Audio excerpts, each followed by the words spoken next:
Hi, and welcome back to RRD Creates the podcast. I'm Rachel, and today we're diving into skills based resumes, specifically for creatives like you and me. We'll talk about the difference between a skills based resume and a chronological resume. I'll share some tips from my personal experience from being hired and then to doing the hiring myself for creative jobs. And it's my goal to get you excited to network and promote the newly branded you. I'll catch back up with you after this short message.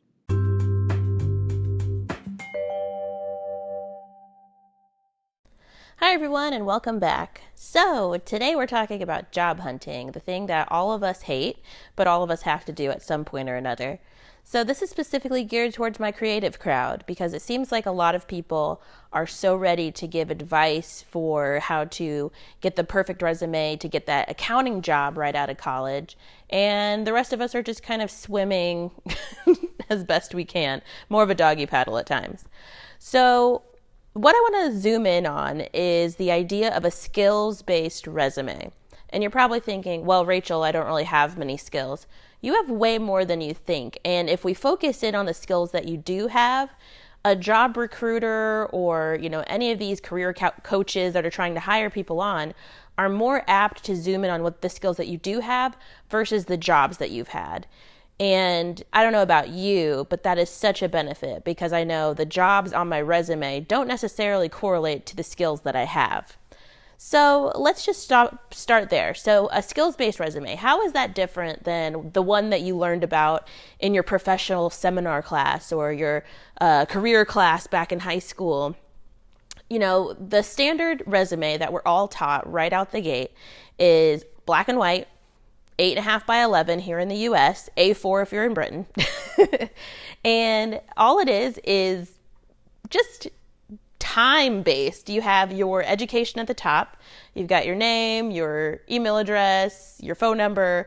Then it goes into your, just your job history chronologically. The most recent is at the top. And then at the bottom, we have a couple blurbs about whether or not you were in Girl Scouts or Boy Scouts, or if you happen to help out at a soup kitchen. And that's your one-page resume. There's a lot of problems with this. When you first start out, what jobs are you listing? You're listing, maybe a couple sorority gigs that you helped out at. So, you can definitely see where that's problematic. I don't know about you, but in college, I was a security rock star, and before that, I was a phone center employee who was just raising tons of money for the university for $8 an hour. It doesn't really show you that I know how to use Illustrator, that I can sew a ball gown. None of that stuff is covered in those two jobs. So my question was always, why include it? Well, because they asked for it. And this is why most of my jobs right out of college were sales-based and customer service and, sales rep and, of course, the call centers. The call centers pay you so much money, guys. If you're struggling for money right now, honestly, apply to work for a call center. You'll get 6 months of training for free. Most times you're not even on the phone until 3 months into it. And it just gives you that little kind of leeway to save up as you work on your creative process or finding a better job, what have you. Times are hard nowadays. No one's going to judge you for taking a job that pays your bills, and call centers always pay your bills. So that's my little tidbit. Let's get back to the show. When it comes to a skills-based resume, the way that it differs is that instead of talking about your education and how great you were at your GPA and talking about your chronological employment and then a couple blurbs about your volunteering, we're going to highlight everything you know how to do. So we got your name at the top or on the side, somewhere creatively drafted. Then our next section, it can be an about me. It can be a where I'm at. It can be just a summary of who you are and where you want to go. We're talking elevator pitch, 2 to 3 sentences, in and out. Then, of course, we have your list of skills. These are bulleted points. You should have 2 to 3 columns, up to 15 or 20 skills listed, alphabetical order. And the skills that I'm talking about are the ones that you're looking to use in this new job. I have 3 different resumes, and that's how everyone really should be. You should have one that highlights your skills in the office, one that highlights your skills as far as your creativity is concerned. In my case, I have a fashion design and a graphic design one. You shouldn't be shy about having multiple facets to your life, and your career is no different. So in our case, on that skills-based resume, we're listing what is applicable to the job. If I'm applying for a graphic design position, the skills that I'm listing are specifically related to graphic design. We have a couple adjacent skills like, I am able to de-escalate a situation here and there. I'm able to run a point of sale system. You might list a couple things as far as, PowerPoint or keynote presentation making, but your focus is on the graphic design. When they're hiring a graphic designer, they want to know, do you know how to use Illustrator? And to what extent do you use Illustrator? It's not enough to say, hey, I used Illustrator at this job. I used Illustrator to create this. No, what skills within Illustrator did you use? It's not enough to just list that you know Illustrator. Yes, that is one of the softwares that you need as a graphic designer, but what did you do in it? What did you do in Photoshop? What did you do in After Effects? Was it video editing? Was it animation? Was it 3D, composite drawings? Think broader. You know more than you know. That's what they always say. So after we get done with the skills section, the next session is all about your jobs. And, a lot of us creatives, we bounce from job to job because there really aren't many things out there for us. So we might have a job for a while, as I mentioned, in a call center. We might have a job to pay the bills, as an instructor or a swim coach, just to make sure ends meet. Those things matter in that you did have those jobs, you were able to secure employment, and you did a great job at it. But don't list them if they have nothing to do with the job you're going for. So if you have a grand total of 5 jobs that you've ever had, and you have a 1-page resume that you're trying to put out there, you're going to be balancing more skills than jobs that are on this paper. So now we'll go ahead and get into the job section of your resume. You don't have to put every job you've ever had in this section. The real point of listing applicable jobs to an applicable resume is to make sure you're showing the skills that you learned from this former job and how they're going to apply to this new job.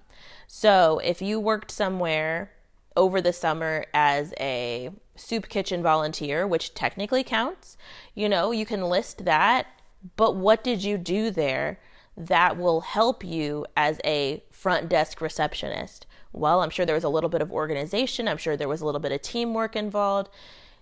Maybe there was a little bit of buying materials or fundraising, social media promotions. All of those different skills beneath that volunteering can go towards a great office job.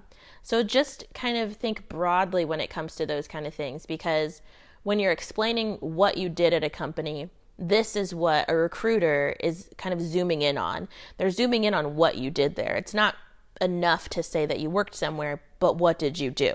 That's always my follow-up. But what did you do there? That's kind of, if your recruiter is asking those kind of questions in the interview, you need to update some things on that resume. If you don't have 2 bullet points to talk about a position, then you didn't do much there. I'm sure you have more than you think you do. That's just like one of the things that I think comes across my desk the most is, I'll have an intern's resume that comes across and it's completely blank. They spent so much time talking about that they had all these different jobs, this summer camp counselor and this and that, but they didn't tell me what they did there. They're just listing jobs. Like, telling me that you've had a job is not a reason for me to hire you for a job. That said, what is it that you can type in there? Well, there's so many different websites where you can kind of type in what you did and pull kind of a thesaurus kind of spin on it and kind of brag about what you did more so than you actually did there. But let's take it a little bit more honestly. You know, yeah, sure, we could make everything sound amazing, but if we're honestly speaking and all you were was a cashier at Walmart, you were a cashier at Walmart. There's nothing wrong with that. So something else I want to touch on is the amount of research that actually goes into building a solid resume and a plan for getting you to the career that you want. I know when you think of a resume, it's really just talking in the past tense about, what you knew how to do, what you were able to do, the skills that you acquired. But it goes a step further, because anytime you're sending out a resume, it's a foot out the door, a foot towards something else. So what is it that you're looking for? If you're looking for a job to pay the bills, do the black and white, simple, whatever resume. But if you're looking to build a career, a company is going to see that if you've put the effort into your resume. So when it comes to a skills-based resume, as a creative, our artistic flow, our genius, as you may call it, is all about show me. It's not about tell me what you did, show me what you did. So that's why we have portfolios. That's why we have YouTube videos. That's why we have fashion shows. That's why we have art galleries. Show me what you can do is basically the concept. So when it comes to that skills-based resume, the same attitude applies. Don't say that you're creative. Show me that you're creative. How do you do that? You choose the colors. You choose the brand. You choose the fonts. You choose the kerning. Everything that goes into that resume is an art piece within itself. Next level. Don't tell me you're organized. Show me that you're organized. The hierarchy of information. How important is it to me that you worked at McDonald's 12 years ago?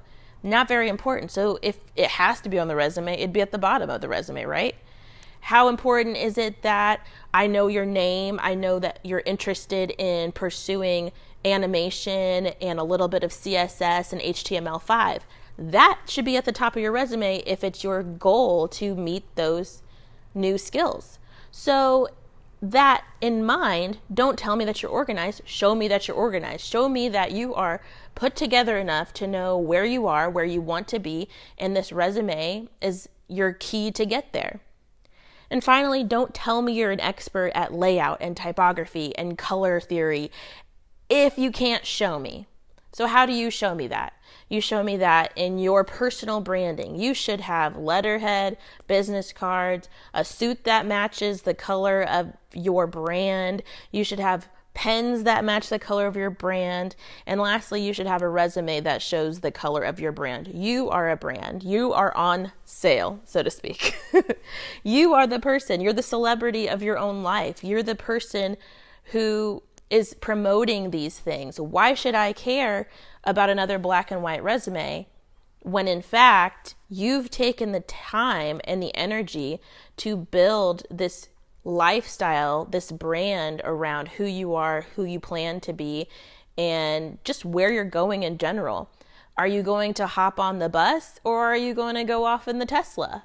These are the kind of things I think of. I'm very visual, I'm very creative, as you can probably tell. And if you are, looking for a creative job, I'm the type of person that you're trying to impress. I've hired a number of interns. I think the number's in the triple digits now.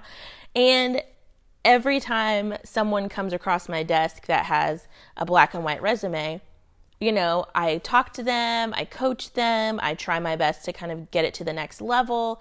And, if they're hired on based on their skill set, that's the number one thing we work on. Before they leave, we work on that resume, because it's just not professional in a creative sense to be a designer and not have designed a life to build upon. So these are some things that kind of float in my head, these different concepts, and it's always nice to say these things, but what is the practical application? So what's the practical application of making these changes to your resume? You're going from a black and white Times New Roman 12-point font resume to a artistically themed, branded in color, type, and layout resume that shows your skills at the top, has a short about me blurb, and a few jobs at the bottom that specifically highlight your strengths in the workplace. I think there's a very clear difference between the two, but I can just share my side of things in the difference that I noticed. So right out of college, I got a job at a call center. It paid the bills, had a bunch of fun, whatever the case may be. It was what it was, Then I wanted to branch out. So my black and white resume took me to a bridal store. And then that black and white resume took me to a box factory in the design department. I learned a ton there. My black and white skills-based resume, I did at least learn to update that much of it. My black and white skills-based resume is what got me into dancewear at a corporate, national brand. Then the next step was, they're not treating me right. I don't really like the hours. The salary's kind of crazy. Well, my black and white resume got me into teaching. So I taught for a couple years as a technology teacher, and then in the middle of that situation, I sat there and I was like, I'm teaching these kids, how to be digital artists. I'm teaching them all the skills that I love to do that I've learned since college. Why don't I build on that and go back to school myself and take a couple internships, and maybe I can be a graphic designer as well. So I went back to community college. Luckily I already had a bachelor's in fashion design, so most of those credits moved over, and I only had to take a few credit hours to really get a certification. And actually, to this day, I have about 3 hours left, but I ended up getting a job, within a year of taking a couple extra courses, and now I'm a graphic designer. So it's just interesting how life works sometimes. But then I also stumbled upon a digital internship that was all about digital marketing. And, this group that I worked with, they were amazing. They let me come in once a week, work on a couple jobs. They were really just kind of like my accountability group. It was kind of like, hey, I promise to learn how to do this in a week and I'll give you the write-up on it. And hey, I promise to do this in a week and I'll give you the write-up on it.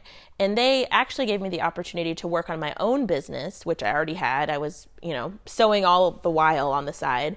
But they gave me a little bit of money to work on advertising and understanding Google Ads, analytics, Search Console, all of that stuff. They didn't tell me to do it.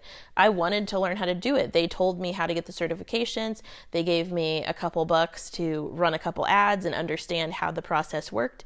And that little internship that was relatively unpaid, by the end of it, it became an actual job, a side job where I could work for small businesses around Indianapolis and help them build their digital marketing, advertising, and promotions management.